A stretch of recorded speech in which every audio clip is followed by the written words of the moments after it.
Om Shri Ganeshaya Namaha Om Vakratunda Mahakaya Surya Koti Samaprabha Nirvignam Kurame Deva Sarvakarishu Sarvadam Ganganapate Namaha Om Guru Brahma Guru Vishnu Guru Devo Maheshwaraha Guru Deva Param Brahma Tasmai Shri Guruve Namaha Om Gunatito Aksharam Brahma Bhagavan Purushottamaha Jano Janandidam Satyam Uchate Bhava Bandhanat Om Bhagavate Shri Swaminarayanaya Namaha Shri Lakshmi Narayanaya Namaha Shri Radha Krishnaya Namo Namaha Namah Shivaya Namah Shivaya Namah Shivaya Shri Hanumanji Maharaj Ki Jai.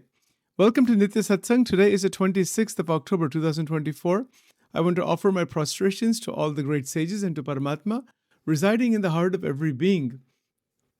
We're continuing to examine Vivek Chudamani, and I want to just go over some of the basic terminology and concepts so that we are all very, very clear about the ideas presented in Advaita Vedanta.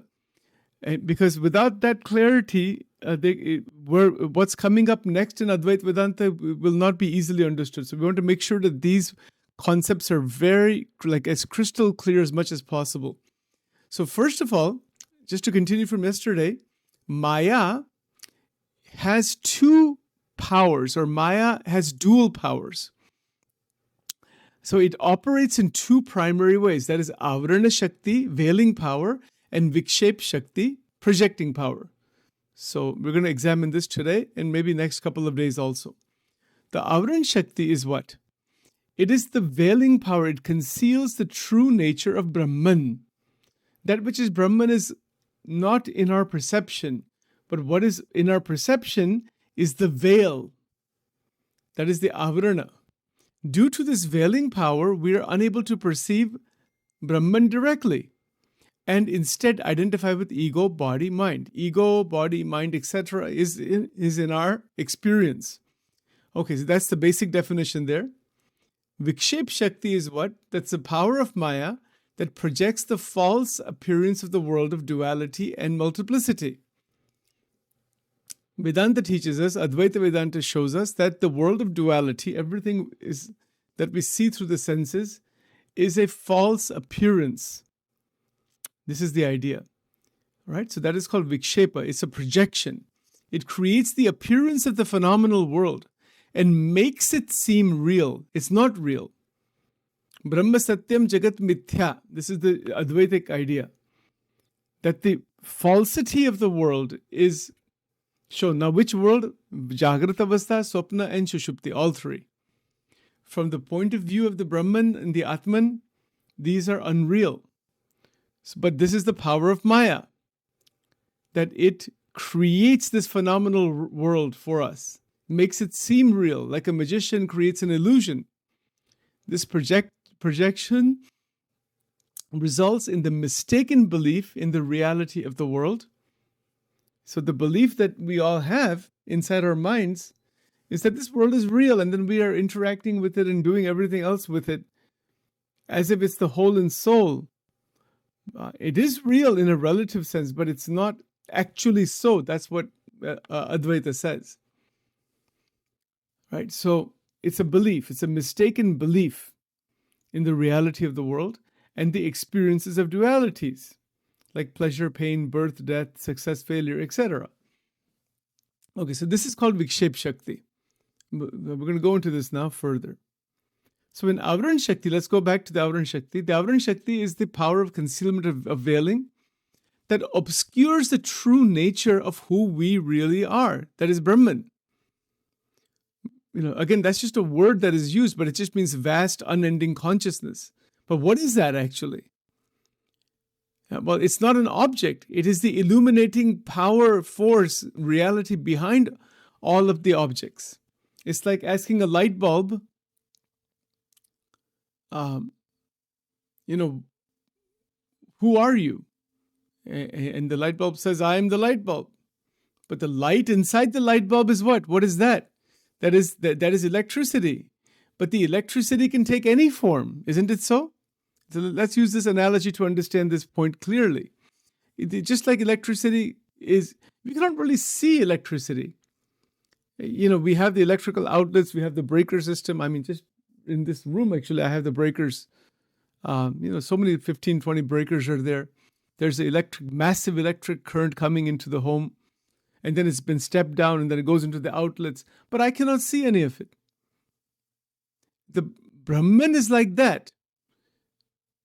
वो ऐसा ही है. We cannot see Brahman because it is the seer. We cannot hear Brahman because it is the hearer. We cannot touch Brahman because it is the one who is touching. Now, how interesting is this? The realization of Tattvam Asi, the 6 Mahavakyas, that I am that is a Mahavakya. Why is it a Mahavakya? Because it is an utterance spoken out of the effulgent realization with Brahman. Amazing. So the Avaran Shakti, Vikshepa Shakti, that is Maya, that is also a power of Brahman. Shakti means dynamic energy, but that is not separate from Akshara Brahman. Be careful about the terminology. Akshara means imperishable. The word Shar, Kshar. Shara means everything that is transitory, temporary, perishable, right? This should be clear. In chapter 15, Bhagavad Gita, we looked at this yesterday a little bit. It's very clear that the words are right from the Gita, and they're actually from the Upanishads, so that's where it begins. This is all anybody knows is the realm of the transitory.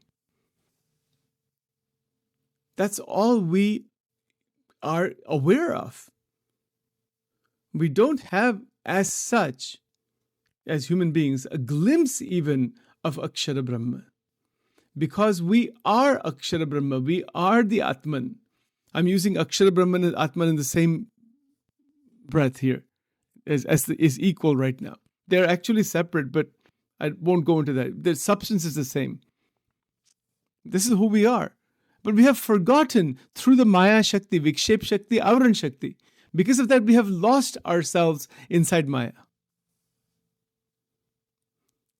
And this is why Jagadguru Shankaracharya Ji Maharaj and all the Sadgurus who came after him, the Acharyas, their basic purpose is to awaken the Jivatma out of this Maya.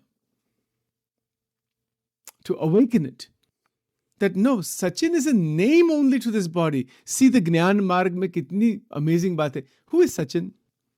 Somebody says Sachin, even by distance, my mind, immediately my head turned, that's me, that's me, that's me, that's me.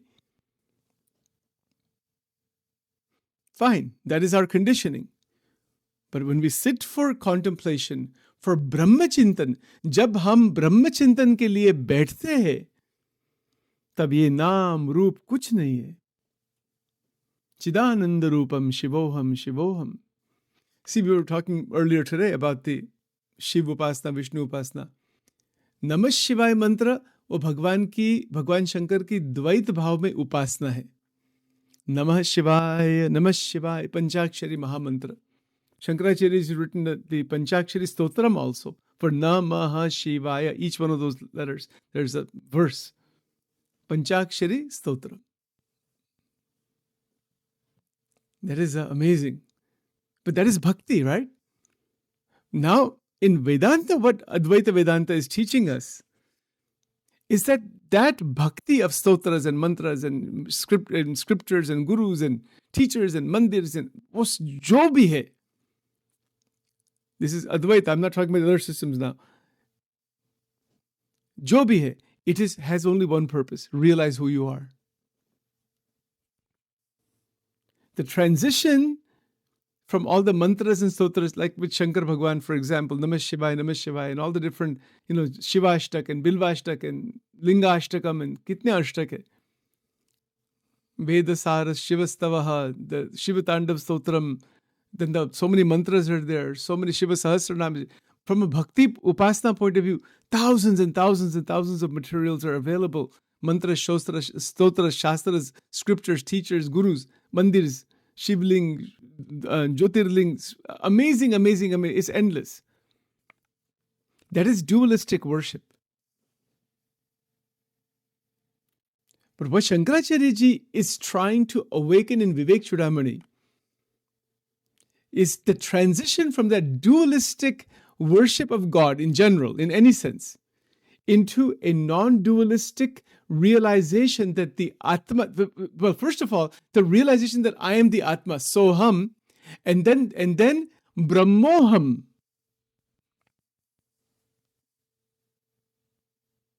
Amazing. Kya baat hai? This is the height of spirituality in Sanatana Dharma. That every sadhana we are doing, going to temples, reading mantras, reading scriptures, doing this, and this is true in any path, even if you are a pure Bhakta Vaishnava, and I tend to, in my path, it's like a combination of this Vedanta and the Advaita Vedanta and the Bhakti Marg, both. Because Bhagwan Swaminarayan has mixed them together, and Sachin has got that in the mind, so. And that makes a lot of sense to me. It's something extraordinary. Because they are together. They are not separate from each other. You cannot separate bhakti from jnana in the real sense. If you separate it, that is ahankar. Ego, that is the ego, which says my path is better than your path, this path is better than that path. It's not like that. You follow any path, the others will come along. Start anywhere to climb the mountain. As long as the aim is the same top. If the aim is something other than that top, you'll wind up somewhere else. See, if 1,000 people are at the base of a mountain, like for example, I mentioned many times with the Smoky Mountains. You've got the city of Gatlinburg at the foothills at the Smoky Mountain, and the topmost point is Klingman's Dome, and you have to park the car in that parking lot and then walk a half a mile and then go on top of the dome to view that. And once you're there, that is the end point there. That is the topmost point. Now, you can get there in a lot of different ways. You could take a helicopter and just land over there rather than driving, or some people have hiked up there and stuff like that, right? Lots of ways of going there. But if the aim is the same, you'll get to the same point. And from the Upanishadic, Sanatan, the Vedic Upanishadic tradition to the Gita, to the Upanishads, Puranas, etc., you can interpret this way, that there is one point that everybody has accepted, and that is aimed for, that is the Brahman. Or another way to put it, discover thyself. The Sachin might believe that I am the Atma. But Shankaracharya ji is not talking about just a belief, nor is Shriji Maharaj, nor are any of the other acharyas. It's not just a question of belief.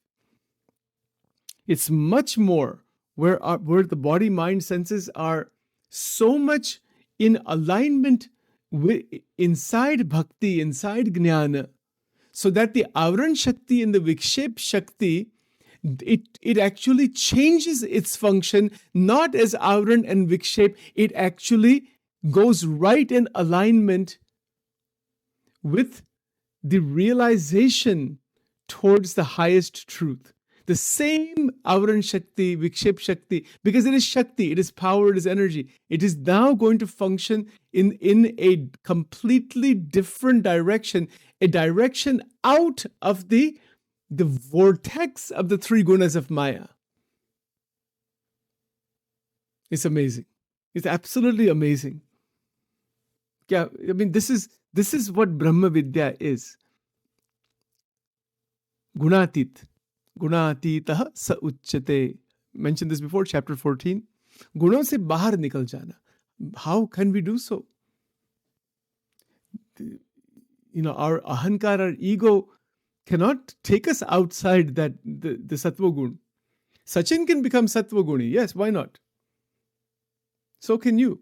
It's possible through sadhana. Through purush prayatna, purusharth, हम सत्व गुण में आ सकते हैं. But how do you go beyond शुद्ध सत्व गुण? सात्विक मन है, बहुत wisdom, knowledge, so many beautiful sadhana भी चल रही है, सब कुछ चल रहा है. ऐसी, there's not that many people like that, but there are some. But that is also Maya. Sone ki bedi. Chains of gold. निर्गुण स्थिति, गुणातीत स्थिति, ब्राह्मी स्थिति, वो सत्व गुण से बाहर बात है, ऊपर है. And that is Brahman.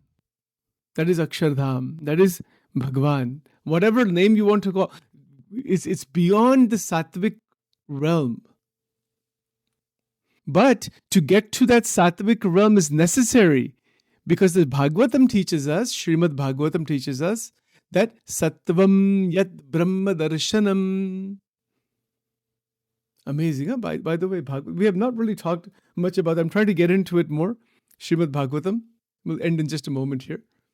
Srimad Bhagavatam is 18,000 verses. There's 12 cantos. Pancham Skand, Dasam Skand, amazing. You know, each and every, there is the most extraordinary truth in the Bhagavatam. Extraordinary. It culminates with the Ras Panchadhyay in the 10th canto. But the point is that the evolution to break out of Sattva Gun, Vachanamrut mein kya likha hai Shriji Maharaj? Jene bhare sukhni ichha che. Meaning what?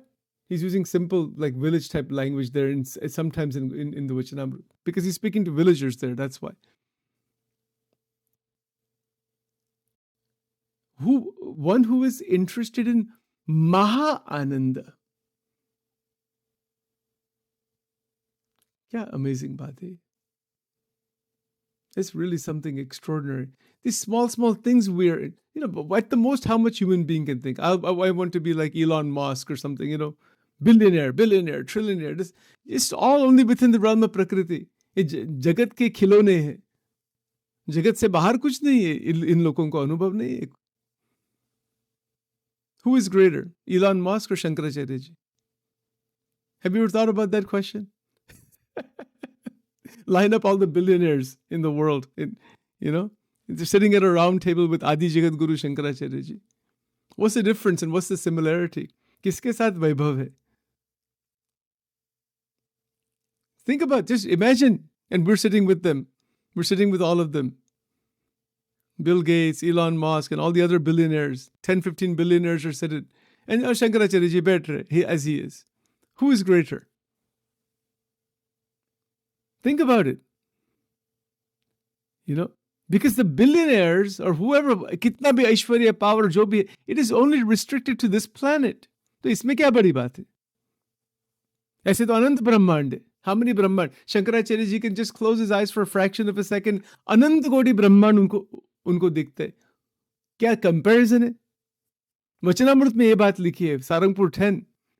Antardrashti thi. भगवान અને ભગવાનનું ધામ અણુ માત્ર છેટું નથી, ગોલોક વૈકુંઠાદિક ધામ અનંત કોટી બ્રહ્માંડ અણુ માત્ર છેટા નથી. It's Gujarati. It's right there. Once you realize the Atman, there's no question of going anywhere. These are too small. Those billionaires are the most poor people compared to Shankaracharya ji. They're living in poverty because they're stuck in the external, very limited world. I have this and I have this, and ahankar se this much I have. I'm trying to grab. They're trying to expand the me. I have this much wealth. I have this much wealth. Shankaracharya ji can close his eyes for a fraction of a second. Ananda Koti Brahmand unko dikhte hai. Who's greater? Think about this. He also, Shankaracharya ji can leave the body anytime because sharir ke saath bhi koi ye nahi hai. Kabhi bhi chhod sakte hai. Koi bhi Paramahansa. That is the meaning of Paramahansa. The meaning of Paramahansa is one who has realized that the Atman is completely separate from the body, and as a Paramahansa meaning, it's a symbolic representation. It's a comparison with the Hansa bird, the Hansa Pakshi, that can separate milk and water. This Paramahansa can separate the Atmic Brahmic Tattva from the three bodies of Maya. इसको परमहंस कहते हैं. And Vedras, see, I'll show you. This is the scripture. I have it right here. इसको मेरे हाथ में ही है. I don't know if you can see this or not. Let's see if I can. It's coming up a little bit on here. It's the background I have to shut. But this is a scripture. I'm holding it in my hand. Vedras है. It is a भगवान स्वामीनारायण उन्होंने पत्र लिखे थे to his परमहंसस, हे परमहंसो, परमहंस की स्थिति क्या है? And that's explained in their, you know, it is a state beyond any type of entanglement in the material world. जरा भी material world में entanglement, सेवा होती है. As the Gita, we looked at that verse before, chapter 5, verse 20. वो तो सब सेवा है. But even that सेवा, there's no अहंकार in that. कोई सात्विक अहंकार नहीं, मैं सेवा कर, मैं है ही नहीं इसमें. Okay, let's stop here. If we get going, we'll not be able to stop here. Let's stop here. Om Dhyanamulam Gururburtihi Mantramulam Gururvakyam Pujamulam Gururpadam Mokshamulam Gurur Krupa Brahmanandam Paramasukadam Kevalam Jnanamurtim Dvandatitam Gaganasadrusham Tattvamasyati Laksham Ekam Nityam Vimalavachanam Sarvadhi Sakshi Bhutam Bhavatitam Trigunarahitam Sadgurum Tam Namami. Om Namah Shivaya, Namah Shivaya, Namah Shivaya. Om Divalingaya Namaha, Urdhvalingaya Namaha, Chandraya Namaha, Suryaya Namaha, Nakshatra Vigrahamate Namaha. Om Kalakantakataya Namaha, Om Nakshatra Vigrahamate Namaha. Om Brahmacharine Namaha, Om Dvadash Jyotirlingaya Namo Namaha. Om Trambakam Yajamahe Sugandhim Pushtivardhanam Urvarukam Iva Bandhanan Mrityor Mukshya Mamrutat. Om Aim Rim Klim Chamundaye Viche Durge Durge Rakshini Tha Tha Swaha. Shri Durga Arpanamastu, Shri Radha Krishna Arpanamastu. Om Sadgurubhyo Namaha.